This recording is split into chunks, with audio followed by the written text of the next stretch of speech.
దీక్ష teachers online ట్రైనింగ్లో భాగంగా ఈరోజు క్లెప్ తెలుగు పోర్ట్ఫోలియోకు సంబంధించి 2 పోర్ట్ఫోలియోలు మనకు అందుబాటులో ఉన్నాయి. ఆ రెండింటిని గురించి ఈ వీడియోలో చూద్దాం. ఈ వీడియో మీకు నచ్చినట్లయితే లైక్ చేయండి, షేర్ చేయండి. మరిన్ని లేటెస్ట్ అప్డేట్స్ కోసము సబ్స్క్రైబ్ బటన్ ప్రెస్ చేసి సబ్స్క్రైబ్ అవ్వండి ఫ్రెండ్స్. క్లెప్ తెలుగు పోర్ట్ఫోలియో క్రాంతి గారు, ఎస్ఆర్జి సుబ్బారావు గారి సహకారంతో నాగ్ టెక్ హబ్కు పంపడం జరిగింది.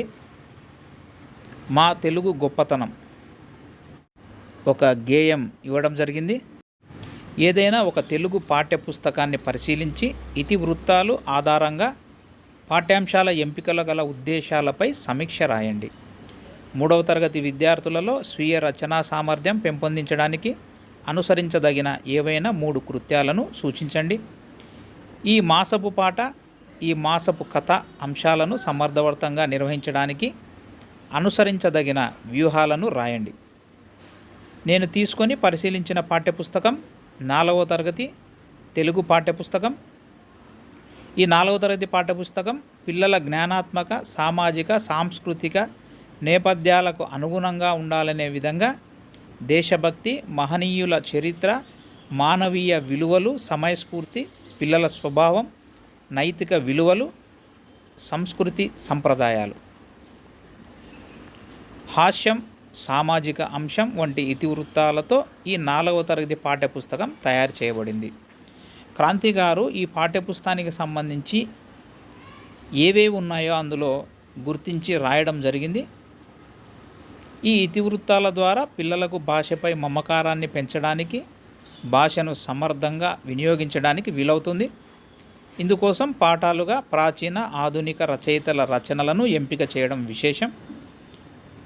ప్రాచీన, ఆధునిక రచయితల రచనలను ఎంపిక చేయడం విశేషం.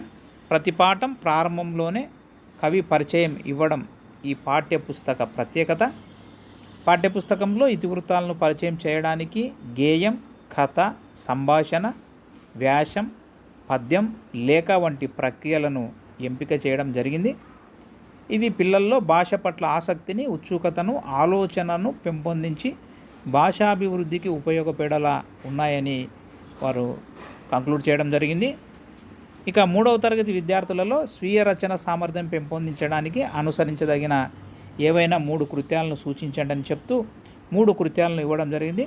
మొదటి కృత్యము 3వ తరగతి తెలుగు పాఠ్యపుస్తకంలోని స్వీయ రచన కృత్యంలో క్రింది ఆధారాలతో నీటి వల్ల కలిగే ప్రయోజనాలను రాయండి అంటూ ఒక కృత్యంను ఇవ్వడం జరిగింది.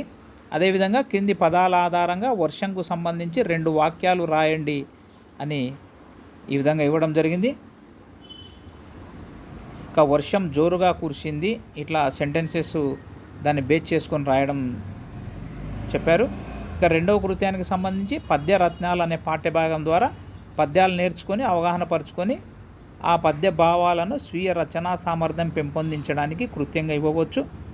ఇక స్వీయ రచన కింది పద్య పాదాలకు భావాలు సొంత మాటల్లో రాయండి అని ఇవ్వడం జరిగింది. ఇక్కడ వేమన పటాన్ని ఇక్కడ పేస్ట్ చేయడం జరిగింది.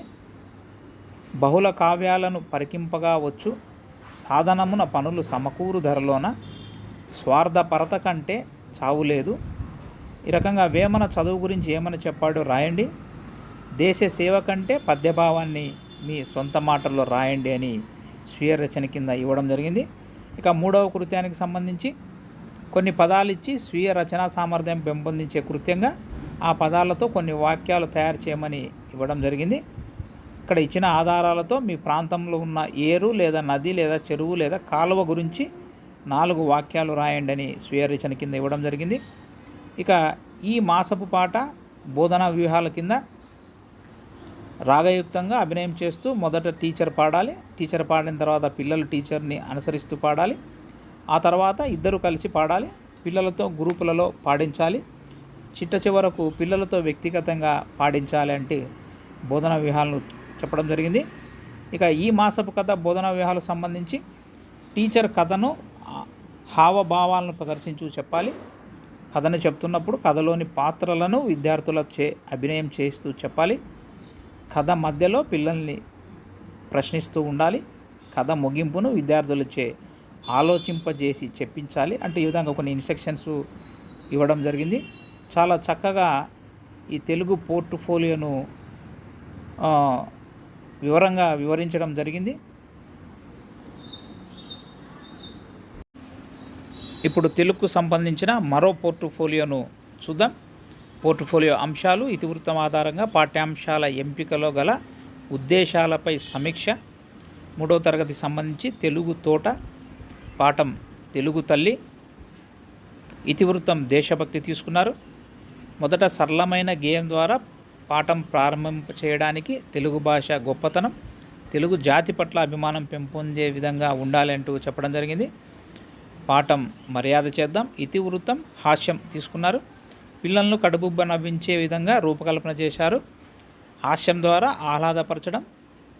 ఇటువంటి అభ్యాసం నందు పిల్లలు చురుగ్గా పాల్గొంటారు, ఆనందకర జీవనం అలవర్చుకుంటారని చెప్పడం జరిగింది.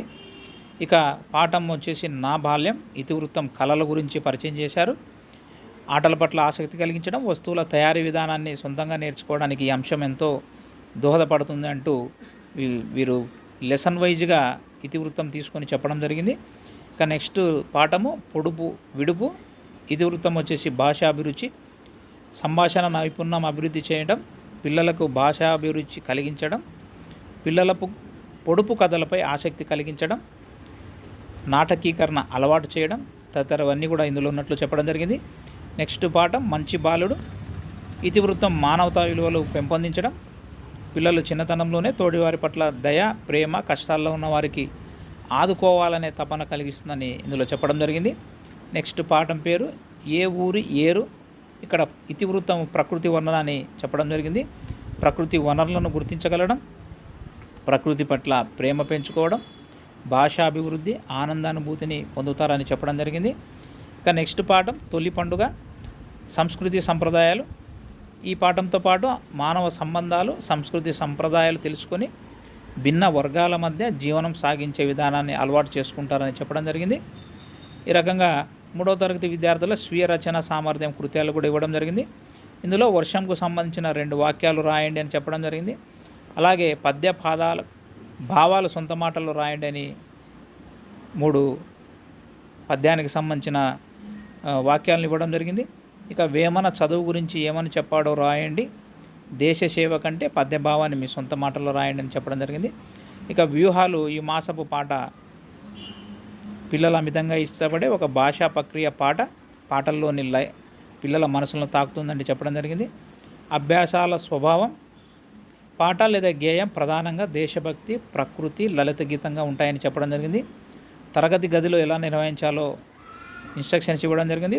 పిల్లలను యు ఆకారంలో కూర్చోబెట్టాలి. గేయం లేదా పాటను ఒక చార్టుపై లేదా బ్లాక్